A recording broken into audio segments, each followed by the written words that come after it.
안녕하세요. 남서울중학교 3학년 친구들 130째 오늘은 5번째 시간입니다. 2단원 기권과 날씨. 이번 단원은 사실 지구과학 파트이기 때문에 거의 대부분이 전부 다 책에 있는 내용들을 암기해야 되는 것들이 많습니다.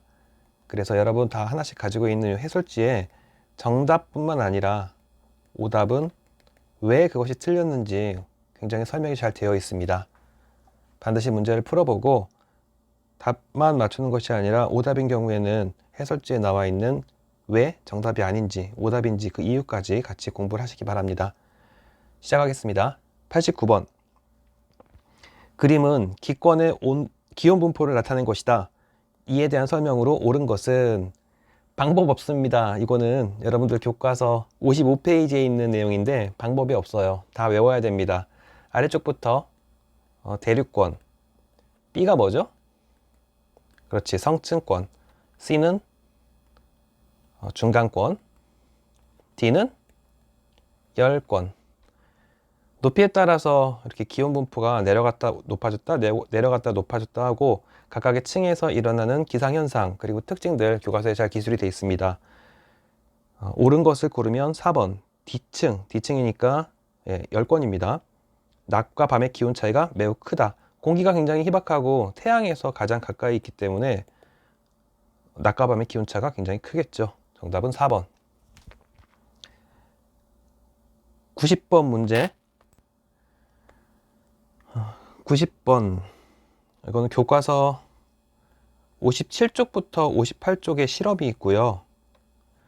그리고 58쪽에 내용이 있습니다. 틀렸군요. 다시.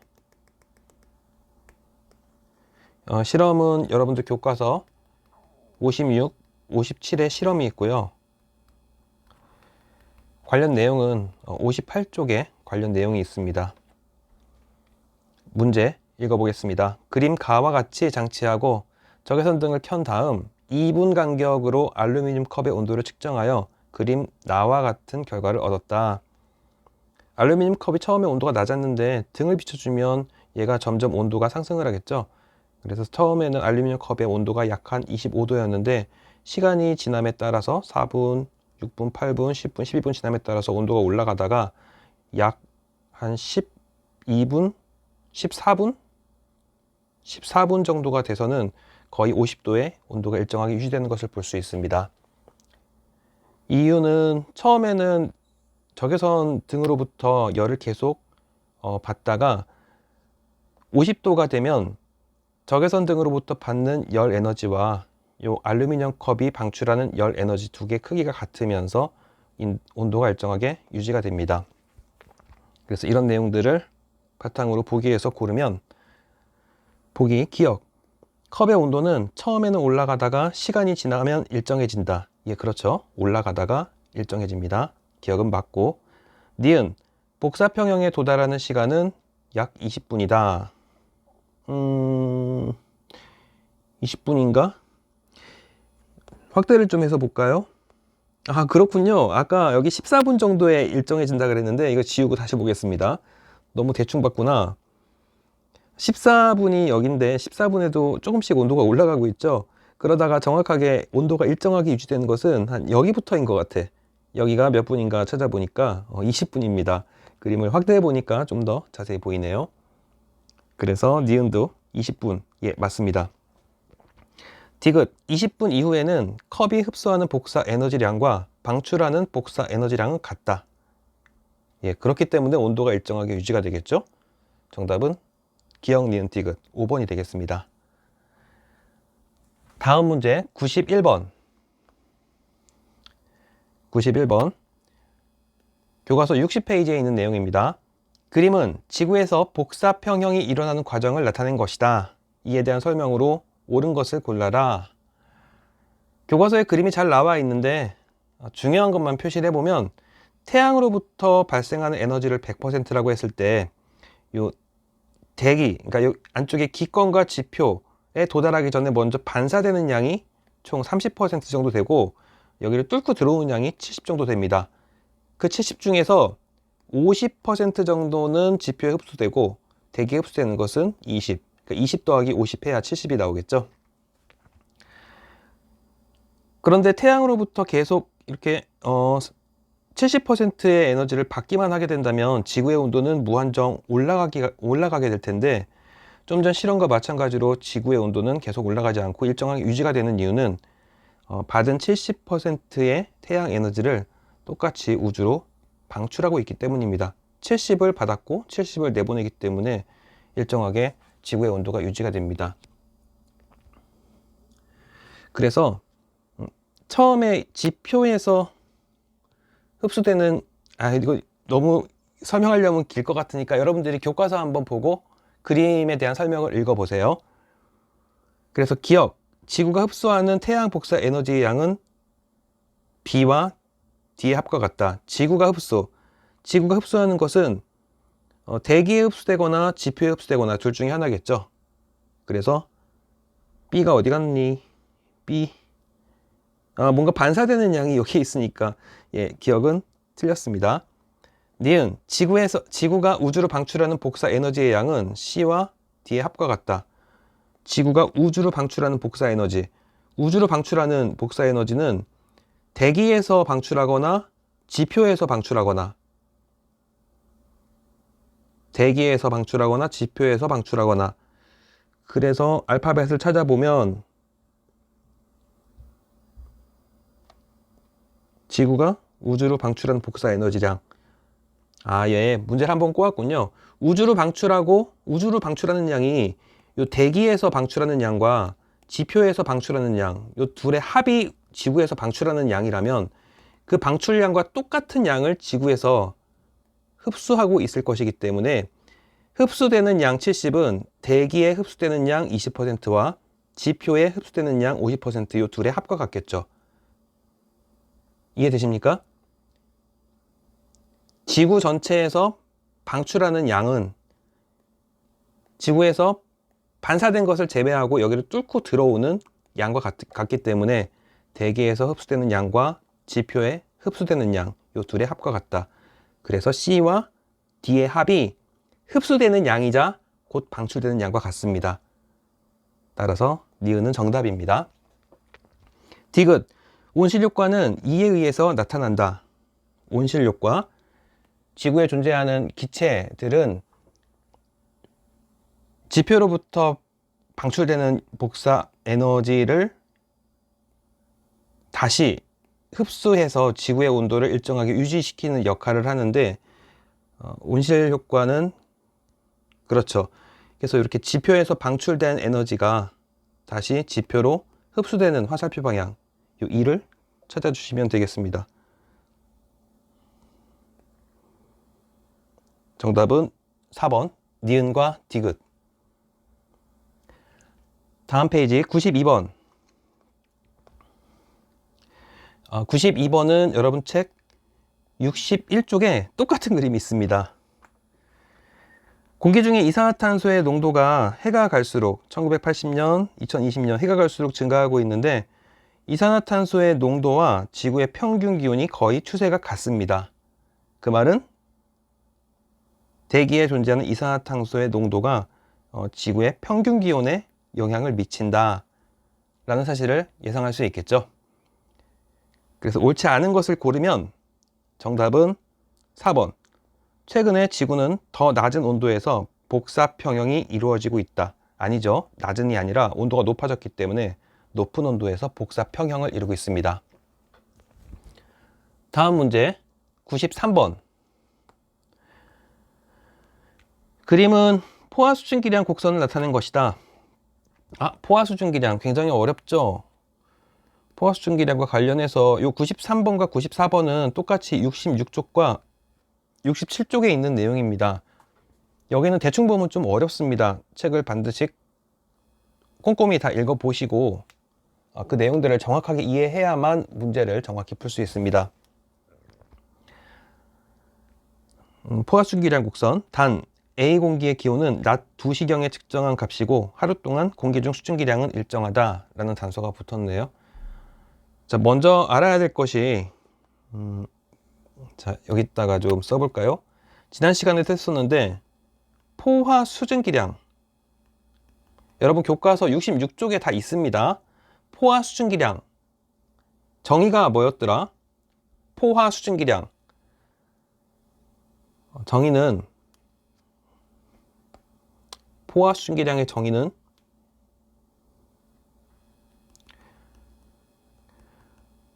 공기 중에 수증기를 꽉 찼어. 포화 상태일 때, 죄송합니다. 포화 상태일 때, 포화 상태인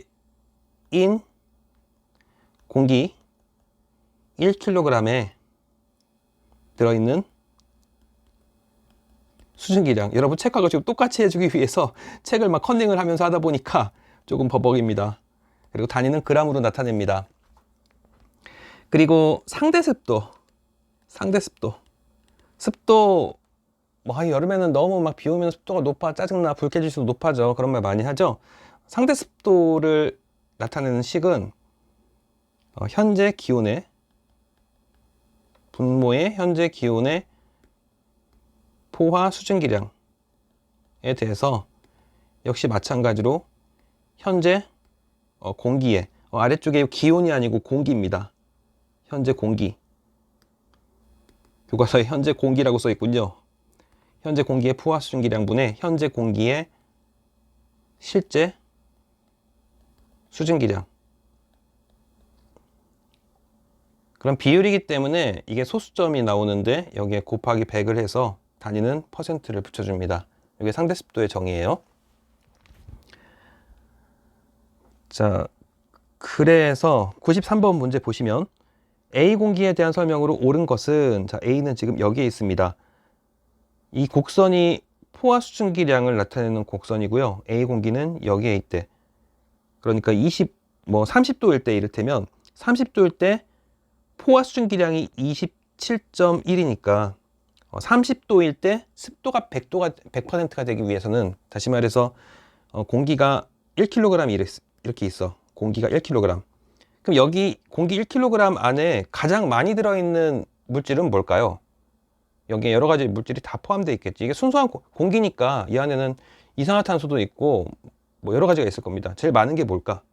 대기의 80%를 차지하는 거. 그렇죠. 질소가 가장 많죠. 그 다음에 이산화탄소도 있고 블라블라 여러 가지가 있을 겁니다. 근데 여기에는 틀림없이 수증기를 빨간색으로 표시를 해볼까요?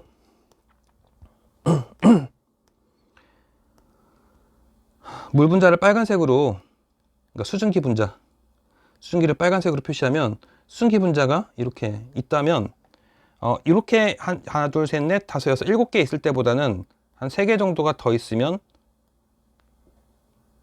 습도가 더 높겠죠. 수증기가 많으니까.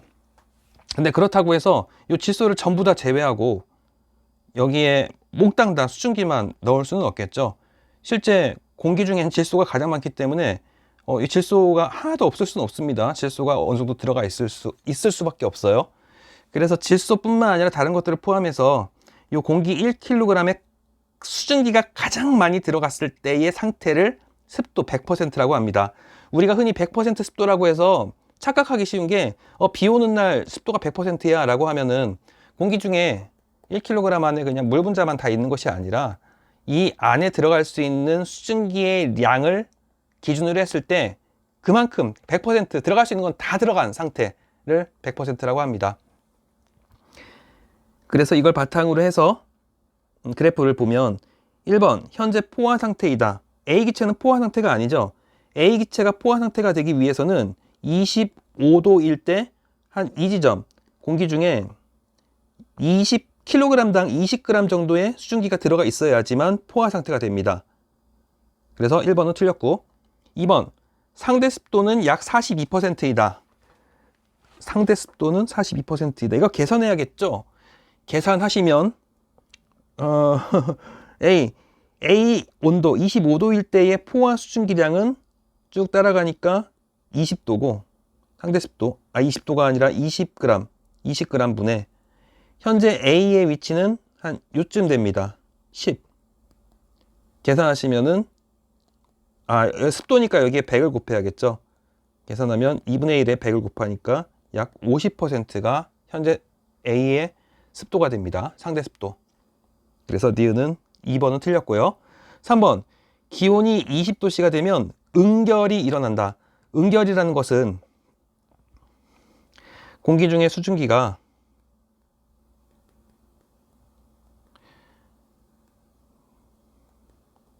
물로 바뀌는 현상을 응결이라고 합니다.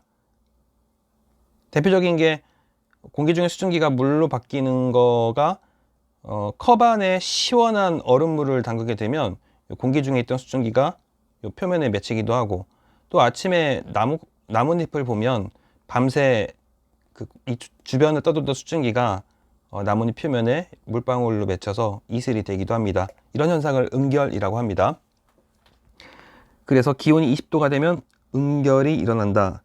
응결이 일어나기 위해선 온도가 높아져야 될까, 낮아져야 될까? 온도가 낮아져야겠죠. 왜냐하면 포화 수증기량 곡선은 이 곡선의 의미를 생각하면 온도가 높아지면 공기 1kg 안에 들어갈 수 있는 수증기의 양인 포화 수증기량이 온도가 올라가면 포화 수증기량도 오른쪽 위쪽으로 올라가기 때문에 같이 증가해. 맞죠? 0도일 때는 3.8g, 10도일 때는 7.6g, 20도일 때는 14.7g, 그리고 30도일 때는 27.1g. 온도가 올라갈수록 포화 수증기량도 올라갑니다. 그래서 응결이 되기 위해선 A 지점의 공기가 온도가 이렇게 올라가면 안 되고 내려가야지만, 내려가서 여기까지 도달했을 때, 이 7.6 위치까지 도달했을 때에 비로소 습도가 100%가 되면서 이거보다 더 낮은 온도가 되면 요만큼의 수증기가 물의 형태로 바뀌게 되겠죠. 습도가 100%니까. 습도가 100% 이상일 수는 없잖아요. 여기 공기가 있는데 들어갈 수 있는 최대치가 이만큼인데 이거보다 더 들어가서 뭐 130% 이런 식으로 될 수는 없습니다. 만약에 이렇게 된다면 30%의 수증기는 전부 다 물로 바뀌어야 돼요. 그래서 기온이 20도가 되면 응결이 나타난다. 이렇게 쭉 따라가 보니까 20도가 아닌 것 같은데 한 15도 정도 되죠. 그림에다 내가 너무 낙서를 많이 했는데 한 15도 정도 되는 것 같습니다. 아마 해설지에 왜 틀렸는지 그런 내용들이 전부 다 나와 있을 겁니다. 그리고 4번, 기온이 변해도 포화 수증기량은 일정하다. 아이고, 아니죠. 온도가 올라가면 포화 수증기량 같이 증가한다고 했었죠. 그래서 4번 틀렸고, 5번, 기온이 30도씨가 되면 상대 습도가 낮아진다. 기온이 30도가 되면 온도가 올라간 거네. 온도가 올라갔다면 30도 안에 들어갈 수 있는 포화 수증기량은 이만큼이나 되는데, 아까는 요만큼 중에 이만큼이었지만 30도가 되면 이만큼, 이따만큼 중에 요만큼이니까 습도가 낮아지겠죠. 어렵나? 이거는 식을 가지고 생각을 할 수도 있는데요. 상대 습도를 나타내는 식이 현재 공기의 포화 수증기량에 대한 현재 공기의 실제 수증기량 비율이니까, 상대 습도가 높아지기 위해서는 분자가 높아지거나 분모가 작아지거나 둘 중에 하나겠죠. 상대 습도가 커지려면 분자가 커지거나 분모가 작아지거나. 그러면 분모를 보면 현재 공기의 포화 수증기량이 작아지기 위해선 아까 온도하고 비교했을 때 온도가 높아지면 포화 수증기량이 커지니까 공기 중에 포화 수증기량이 작아지기 위해선 온도가 내려가면 되겠죠. 말이 너무 어려운가? 온도가 내려가면 현재 공기의 포화 수증기량이 감소하기 때문에 상대 습도는 증가한다. 해설에 잘 설명이 되어 있을 겁니다. 그래서 30도씨가 되면 온도가 올라갔기 때문에, 온도가 올라갔으니까 포화 수증기량이 커지기 때문에 습도가 작아진다. 정답입니다. 답은 5번. 어렵죠? 어려운 게 맞습니다. 이 그래프 해석하는 거 저도 중학교 다닐 때 이 부분이 제일 어려웠고요. 고생을 좀 했던 생각이 납니다. 책의 내용들을 다시 한번 꼼꼼히 살펴보시면서 이 문제 다시 풀어보세요. 그리고 94번, 다음날 새벽에 풀잎에 이슬이 맺혔다면 밤사이 A 공기의 기온은 몇 도씨 이하로 내려갔을지 골라라. 아, 얘가 응결되기 위한 조건. 몇 도까지 가야 습도가, 상대 습도가 100%가 되냐, 이걸 묻는 거죠. 다시 그림으로 돌아가서 A 공기가 응결이 되기 위해서는 온도가 낮아져야 된다고 했습니다. 온도가 낮아져야 돼. 온도가 낮아져야 되니까 온도가 낮아져서 이거 많이 지워졌는데 한 여기 언저리, 여러분들 그 그림에서 잘 살펴보면 한 14도 정도가 될 겁니다. 14도 온도를 내리면 14도 지점이 습도가 100%가 되는, 다시 말해 포화 수증기량 곡선이 A와 만나는 그 지점이 될 겁니다. 그래서 답은 14도 5번이 되겠습니다.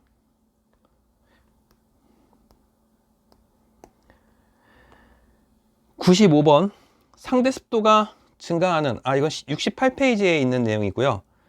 상대 습도가 증가하는 경우를 모두 고르면 상대 습도는 식이 현재 공기의 수증기량분의 현재 공기의 실제 수증기량으로 되니까 좀 전에 얘기했지만 상대 습도가 커지려면 분자가 커지거나 분모가 작아져야 돼.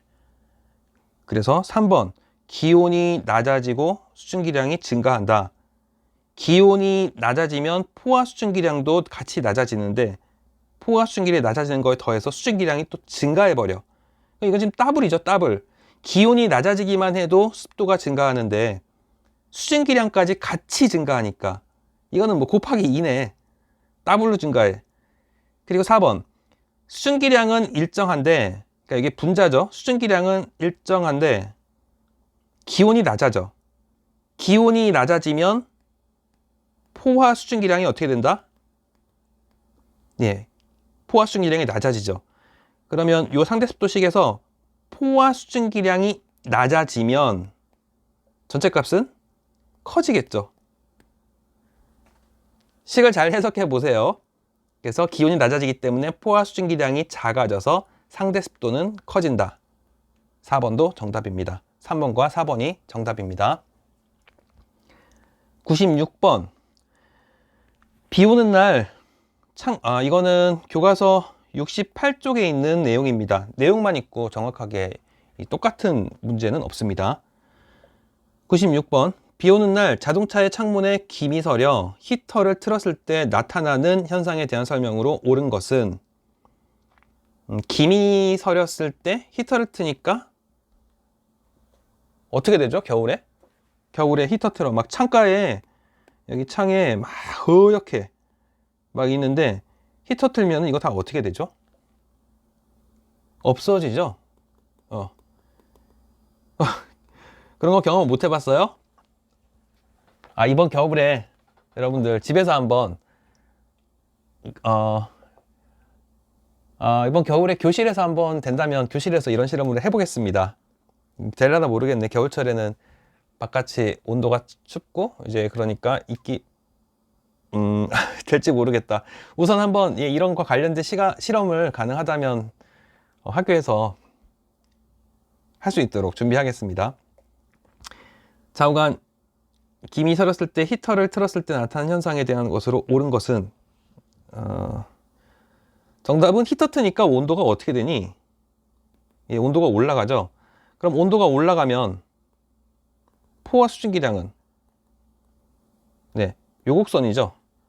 온도가 올라가면 포화 수증기량도 올라간다. 그럼 포화 수증기량이 올라가면 상대 습도는 어떻게 됩니까? 요 공식이죠. 포화 수증기량이 올라가면 상대 습도는 내려가죠. 두 개가 반비례니까 분모가 커지기 때문에 분자는 전체 값은 작아진다. 상대 습도가 작아진다. 그래서 이거가 관련된 것 중에 맞는 얘기는 이거네요. 포화 수증기량이 증가한다. 포화 수증기량이 증가한다. 정답은 2번.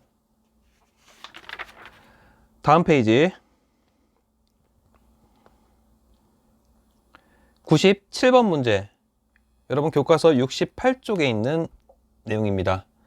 그림은 맑은 날 하루 동안의 기온과 상대 습도 변화를 나타낸 것이다. 9시에서 12시 사이 일어나는 변화에 대한 설명으로 옳은 것을 보기에서 골라라. 9시와 12시 사이 요 구간입니다. 기온은 상승하고 있고요. 그리고 상대 습도는 내려가고 있습니다. 9시부터 12시 사이니까 요 구간에서 기온은 올라가고 상대 습도는 내려간다. 이렇게 할까? 기온은 올라가고 상대 습도는 내려간다. 자, 그래서 기온은 높아진다. 맞고요. 니은, 포화 수증기량이 일정하다. 무슨 소리야? 기온이 높아지니까 포화 수증기량도 같이 증가해야죠. 온도가 높아지면 공기 중에 들어갈 수 있는 수증기의 양이 더 많아집니다. 니은은 틀렸고요.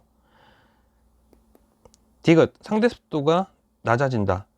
이거 공식을 보면 상대 습도는 현재 공기의 포화 수증기량 분의 현재 공기의 실제 수증기량이기 때문에 상대 습도가 이거는 뭐 기온이 높아진다를 이용을 해서 유도하려고 그랬는데 기온이 높아지니까 포화 수증기량이 높아져서 상대 습도가 낮아진다.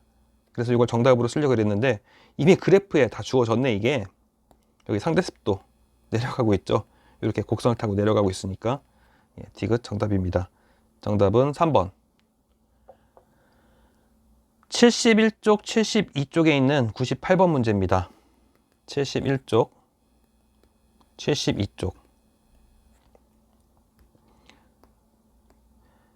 98번. 공기덩어리가 상승하여 구름이 생성되는 과정에 대한 설명으로 옳지 않은 것은, 여러분들 요 구름은 한 가지, 뭐 여러 가지를 기억해야겠지만 온도가 내려가야만 이렇게 구름이 만들어집니다. 구름 생성 조건, 온도가 내려가야 돼. 왜냐하면 온도가 내려가야지만 공기 중에 존재할 수 있는 포화 수증기량이 작아지면서, 포화 수증기량이 작아지면 습도가 높아지겠죠. 지금까지 계속 했던 겁니다.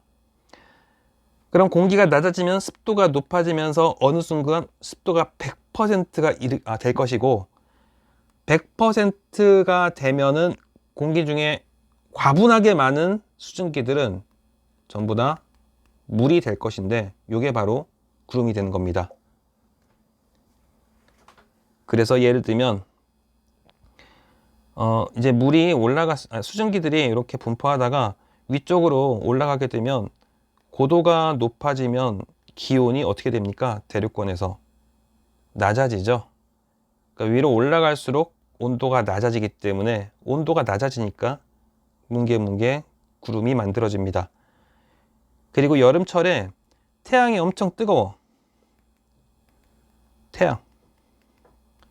여름입니다. 쨍쨍 내리쬐는 햇볕 아래 지면이 시뻘겋게, 어이쿠 파란색이네. 지면이 시뻘겋게 달궈집니다. 그럼 여기가 막 뜨거우니까 공기중이 막 서둘러서 위쪽으로 굉장히 활발하게 올라가겠죠. 근데 이제 위쪽으로 올라오니까 아까는 막 공기가 열 잔뜩 받아서 온도가 엄청 높았는데 위쪽으로 올라가면 온도가 낮아지기 때문에 대륙권에서 온도가 올라갈수록 기온이 낮아지죠. 그러면서 포화 수증기량이 감소하기 때문에 습도가 100%다면서 100%를 넘는 수증기들은 전부 다 이렇게 수증기가 물로 응결되면서 구름이 만들어집니다. 관련 내용 얘기했고요. 여기서 93번의 정답은 3번입니다. 공기 덩어리의 부피가 점점 작아진다. 틀렸죠? 점점 커진다. 이런 현상을 단열 팽창이라고 합니다. 위쪽으로 올라가면 왜 공기의 부피가 커질까? 그 이유는 위쪽으로 올라가면 기압이 커집니까? 작아집니까? 고도가 높아질수록 기압이 작아져.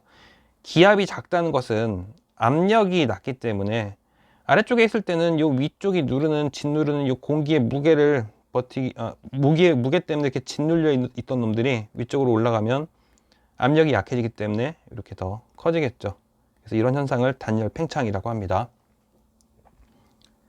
99번. 여러분 교과서 73쪽 73쪽에 있습니다. 근데 애석하게도 이 저군형 구름, 예전에는 저군형 구름 또 층운형 구름 이 두 가지의 성질 그리고 모양뿐만 아니라 성질, 지역, 온도, 강수 상황 그런 거에 대해서 이렇게 표로 배우긴 했었는데 이번 교과서에는 그게 없더라고요. 내가 그때 할 때도 그 내용을 필기를 안 시켰는데 여러분들 교과서에는 그냥 그림만 있을 겁니다. 그림만 있을 거예요. 그래서 이거는 시험에 출제를 하지는 않겠습니다. 이 문제는 한 문제 알려드렸네. 시험에 나오는 문제가 아니라 시험에 나오지 않는 문제. 99번은 출제하지 않겠습니다. 이 내용이 책이 없습니다. 책이 없어.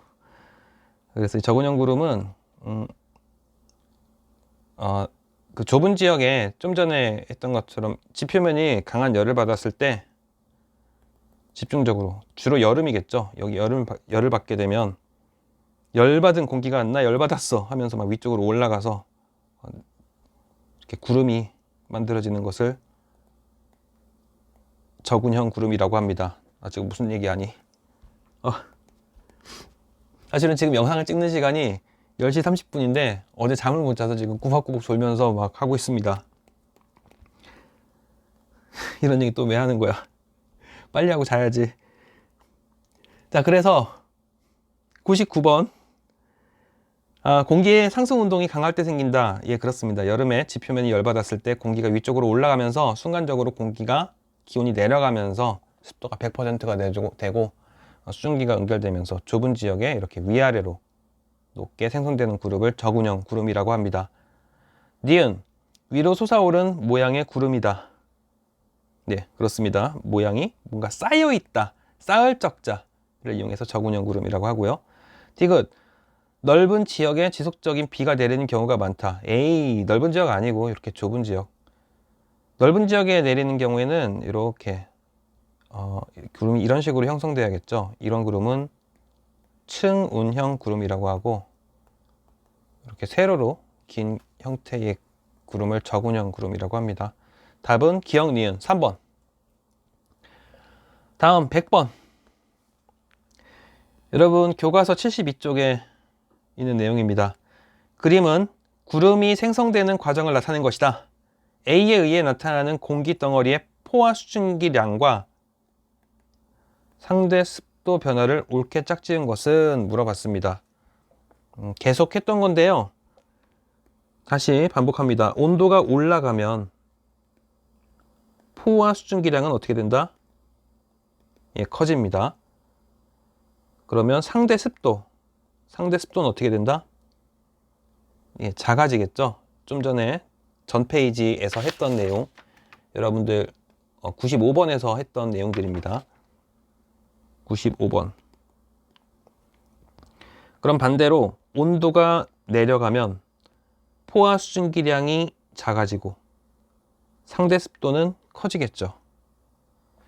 그래서 A 위치에서 높이가 올라가면 대륙권이기 때문에 기온이 내려갑니다. 아하! 기온이 내려가네. 요거네. 따라서 포화 수증기량은 작아지고 감소하고 습도는 높아진다. 증가한다.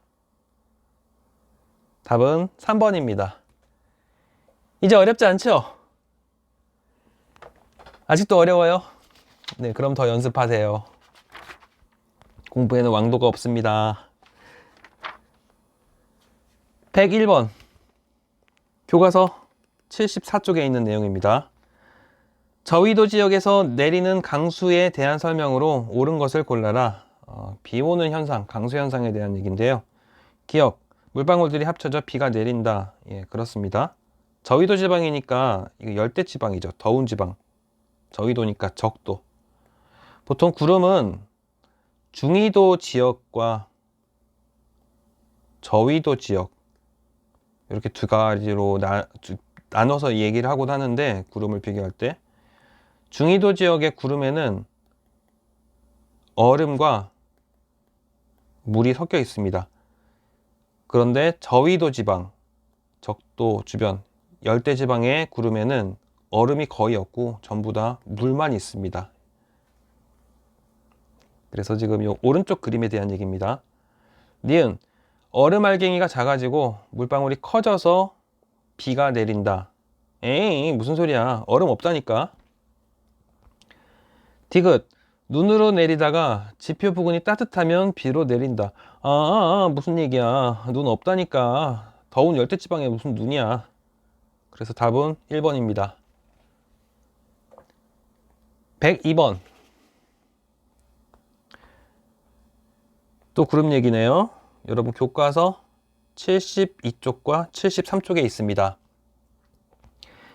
그림은 어느 지역에서 만들어진 구름을 나타낸 것이다. 어느 지역인가? 어느 지역? 여기 보면 얼음도 있고 물도 있네. 어느 지역?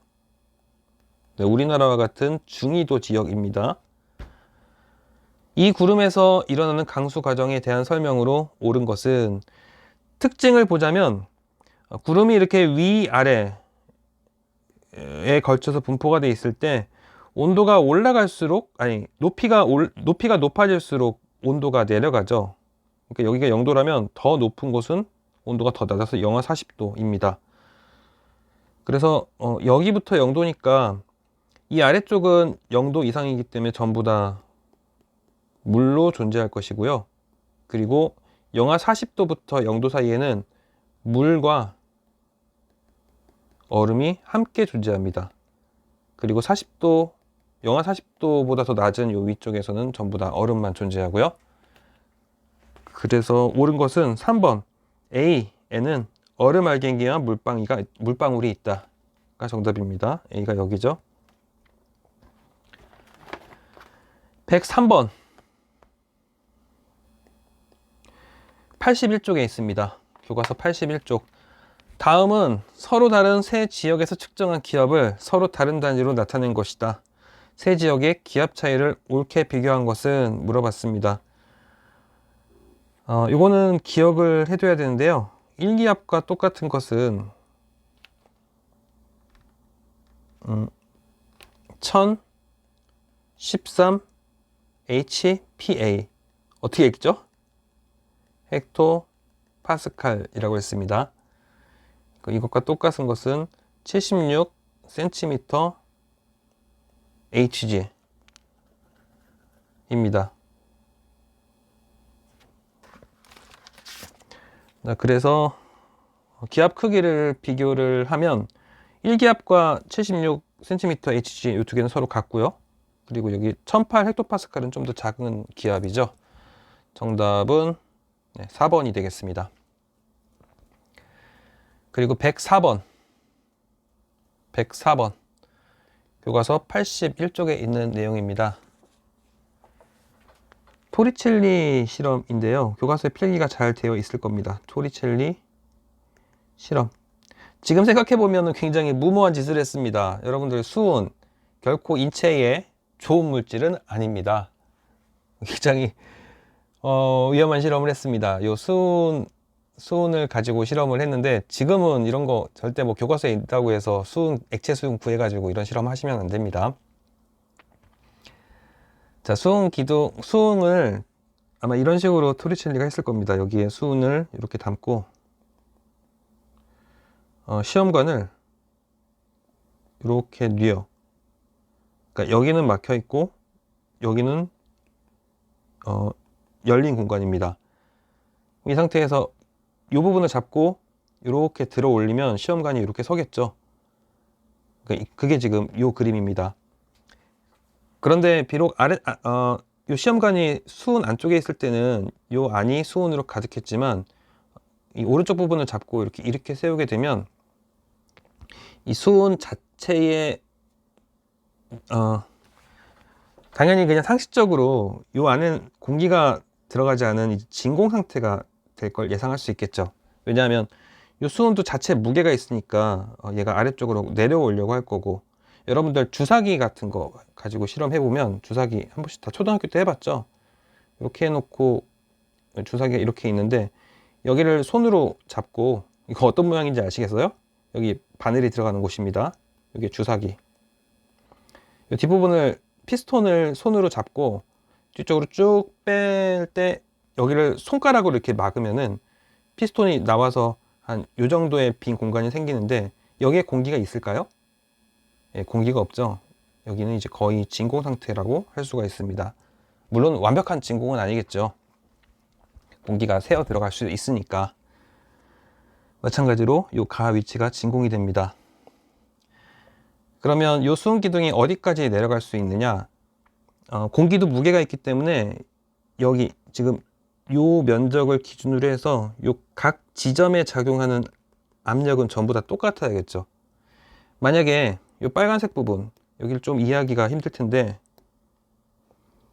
여기 빨간색 부분, 만약에 요 수은 기둥, 요 빨간색 수은 기둥이 압력이 요게 이제 엄청 무거워. 더 무겁다면 이 아래쪽에 압력이 커지기 때문에 상대적으로 이 수은 기둥이 좀 내려오면서 이렇게 수은의 전체적인 높이가 높아질 것이고, 반대로 수은 기둥의 압력이 낮다면 압력이 낮기 때문에 아이씨 말이 꼬이네. 예, 하여튼 지금 얘기하고자 하는 것은 여기를 이제 세 부분으로 찍어 보겠습니다. 여기 1번, 그 다음에 여기가 2번, 그리고 요 안쪽, 그러니까 요 수은 기둥 위에서부터 요 아래까지 적용하는 요 지점을 3번이라고 했을 때 1번, 2번, 3형 지점에 작용하는 압력은 전부 다 똑같겠죠. 똑같아야겠죠, 당연히. 만약에 3번에 작용하는 압력이 더 크다면 요 수은 기둥이 더 내려올 테니까.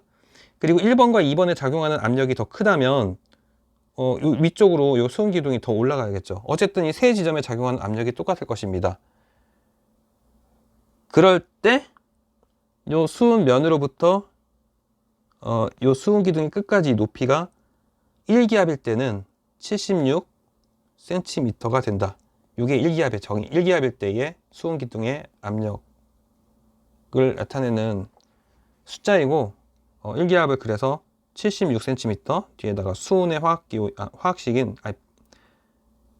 원소 기호인 Hg를 씁니다. 하여튼 그렇다고요. 자, 104번 문제. 그래서 길이가 1m 정도 되는 유리관에 수은을 가득 채운 다음 수은이 가득 담긴 그릇을 거꾸로 세웠더니 그림과 같이 되었다. 이 실험에 대한 설명으로 옳은 것을 골라라. 지금 그 77Hg가 됐다는 얘기는 1기압일 때 76이었으니까 77이면 1기압보다 좀 더 크겠죠. 그 원리는 1기압일 때 요 길이가 76인데 1기압보다 좀 크다면 공기가 누르는 압력이 더 세지니까 요 압력들이 세지니까 당연히 수은 기둥이 이렇게 위쪽으로 더 올라가겠죠. 원리가 그렇습니다.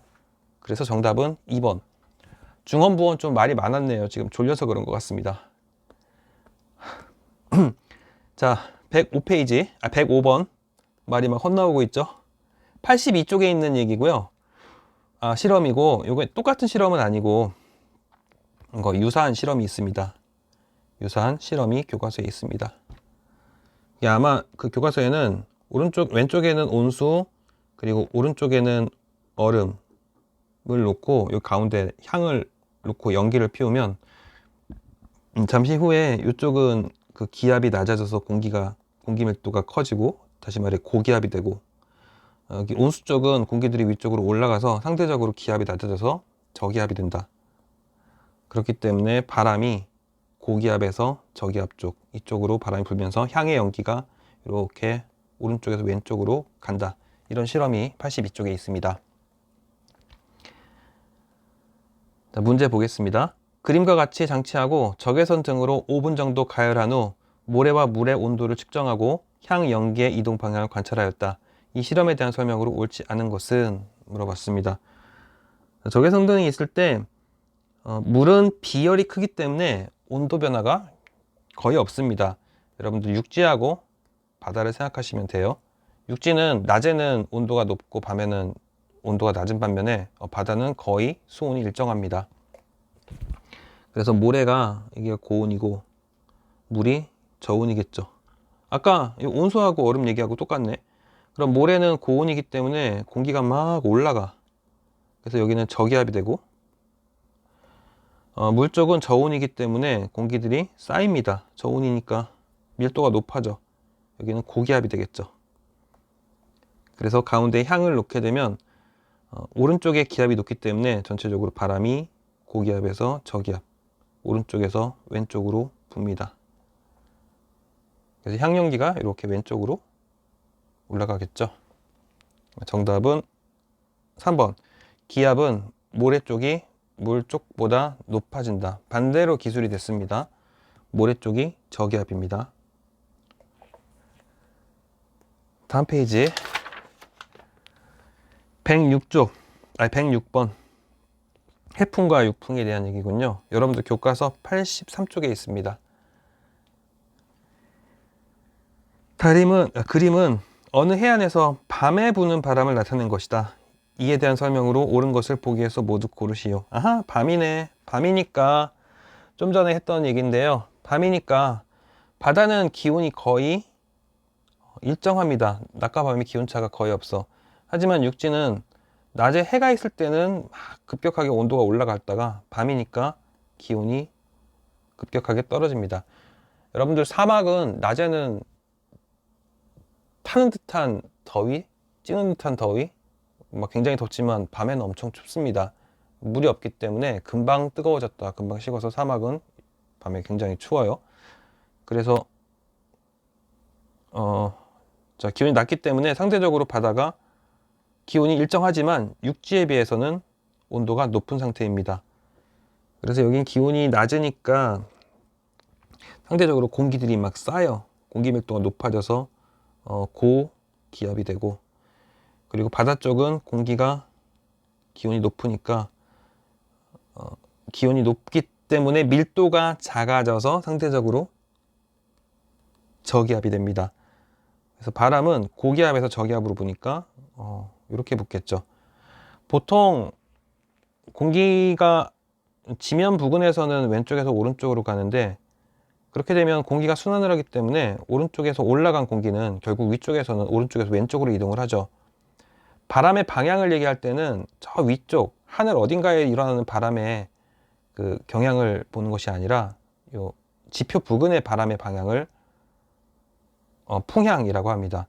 당연히 아래쪽에서 왼쪽에서 오른쪽으로 이동한다면 저 위는 그 반대쪽으로 이동을 해야 공기의 양이 일정하겠죠. 풍향은 지표 근처에서의 바람의 방향입니다.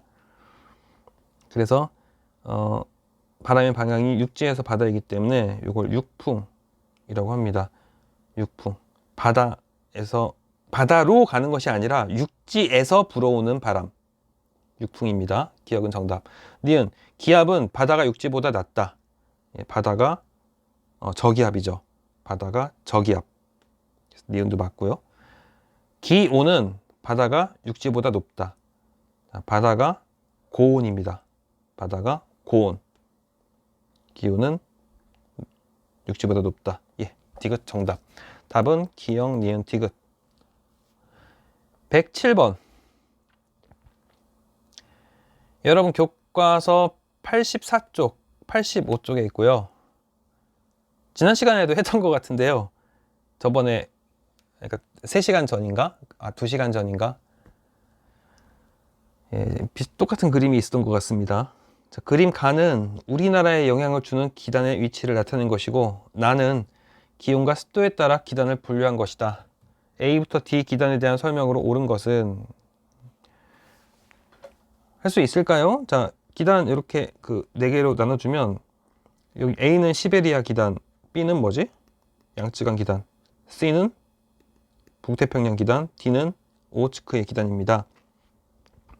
네 영역으로 나눴을 때, 이 위쪽과 아래쪽을 나눴을 때, 위쪽은 북쪽이기 때문에 저온이 됩니다. 그러니까 여기 위쪽에 있으면 저온, 아래쪽은 고온이고요. 그리고 왼쪽과 오른쪽을 나눴을 때, 왼쪽은 아무래도 요 대륙 쪽이니까 건조한 공기고, 요 오른쪽은 요 바다, 태평양 쪽이기 때문에 습도가 높은 바람, 그러니까 습윤하다는 표현을 쓰기도 하고 다습하다는 표현을 쓰기도 합니다. 그래서 기역, 니은, 디귿, 니을 얘들을 각각 보시면 기온도 낮으면서 습도도 낮은 거. 기온도 낮으면서 습도도 낮기 위해서는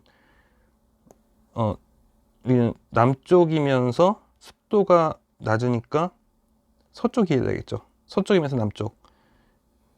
그리고 기억부터 해볼까요? 순서를 갑자기 디귿부터 뜬금없이 했지. 자, 기억은 습도가 높으니까 동쪽이면서 기온이 낮으니까 북쪽.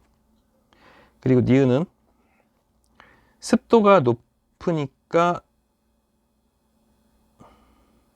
동쪽이면서 기온은 높으니까 남쪽. 그리고 리을은 습도가 낮으니까 서쪽이면서 기온이 낮으니까 북쪽이 됩니다. 아, 왜 이렇게 어려워? 헷갈리네. 아이씨, 그래서 기억은 뭔데 이거? 기억은 동쪽이면서 북쪽이니까 이쪽에 쓰겠습니다. 이게 지금 동쪽이면서 북쪽이니까 동쪽이면서 북쪽이면 이게 D고요. 기억이 D. 그리고 니은은 동쪽이면서 남쪽이니까 C가 되겠네요. 디귿은 서쪽이면서 남쪽이니까 B고요. 그리고 리을은 서쪽이면서 북쪽이니까 A가 되겠습니다. 되게 어렵네. 그래서 설명으로 옳은 것을 고르시면 여러분이 한번 따져보세요. 해설지에 뭐라고 써놨을지 한번 보시고요. 이거 굉장히 어렵네요. 이거 표 구성하는 게. 답은 4번. C 기단은 나에서 니은에 해당된다. C 기단. C 여기 있죠? C는 니은과 같습니다. 108번. 이제 끝이 보이는 것 같습니다. 86, 87. 그림 가와 나는 종류가 다른 두 전선의 모습을 나타낸 것이다. 이거 교과서에 그대로 있습니다. 여러분들, 그림 가. 무슨 전선입니까? 그림 가. 찬 공기가 따뜻한 공기 아래쪽으로 파고들면 순간적으로 따뜻한 공기가 위쪽으로 뜨면서 이렇게 좁은 공간에 위쪽과 아래쪽 높은 구름이 만들어지고, 찬 공기가 있는데 따뜻한 공기가 가게 되면 따뜻한 공기가 올라타면서 이렇게 넓은 지역에 걸쳐서 얇은 구름이 만들어집니다. 그래서 가와 같은 전선을 한랭전선이라고 하고, 나와 같은 전선을 온난전선이라고 합니다. 그리고 한랭전선에 의해서 만들어지는 구름은 이렇게 위쪽과 아래쪽에 쌓여 있는 것처럼 구름이 만들어지기 때문에 적운형, 쌓을 적자를 이용해서 적운형 구름이라고 하고, 온난전선은 얇은 층처럼 구름이 만들어진다고 해서 층운형 구름이라고 합니다. 그래서 올바른 거 고르면 기억, 가는 한랭전선, 나는 온난전선이다. 맞고요. 니은, 가는 다보다 전선의 이동 속도가 느리다. 아닙니다. 적운형 구름은 순간적으로 이렇게 위쪽과 아래쪽 만들어진 다음에 찬 공기가 그대로 이렇게 빠져나가기 때문에 상대적으로 속도가 빠릅니다. 그래서 이게 반대로 됐습니다. 이것은 느린 것은 온난전선에 대한 설명입니다. 디귿, 가에서는 적운형 구름이 만들어집니다. 예, 그렇습니다. 정답은 기억과 디귿. 89페이지에 있는 내용을 보면 109번 문제를 풀 수가 있습니다. 그래서 정답은요, 이거는 A 지역은 등압선이 주변에 1016, 여기가 1020, 1024니까 A는 요 다른 지역보다는 더 기압이 높은 지역이겠죠. 상대적으로 1024보다 더 높은 지역입니다. 고기압이기 때문에 공기가 쌓이기 때문에 요런 그림이 되겠죠. 이렇게 공기가 쌓이는 고기압. 그리고 고기압에서 바람이 불 때는 이렇게 시계 방향으로 불어 나갑니다. 시계 방향으로 불어나. 이것은 지구의 자전과 관련이 있습니다. 지구가 자전을 하지 않는다면 이렇게 고기압일 때 공기가 어느 한쪽으로 치우치지 않고 이렇게 직선으로 나갈 텐데, 지구 자전의 영향으로 이렇게 공기가 시계 방향으로 휘어서 나가고요. 반대로 저기압인 경우, 그러니까 공기가 이렇게 뜨는 경우에는 이렇게 반시계 방향으로 돌아서 들어옵니다. 그래서 맞는 그림은 2번과 4번이 맞는 그림인데 4번은 저기압에 대한 얘기고 2번은 저기압에 대한 그림이고 4번이 고기압에 대한 그림이기 때문에 정답은 4번이 정답입니다. 다음 페이지 110번 교과서 90페이지에 있는 것입니다. 똑같은 그림이 있어요. 이렇게 교과서 그림이 4개가 있는데 이 그림입니다. 자, 이거 어느 철입니까? 봄, 여름, 가을, 겨울 중에 어디? 예.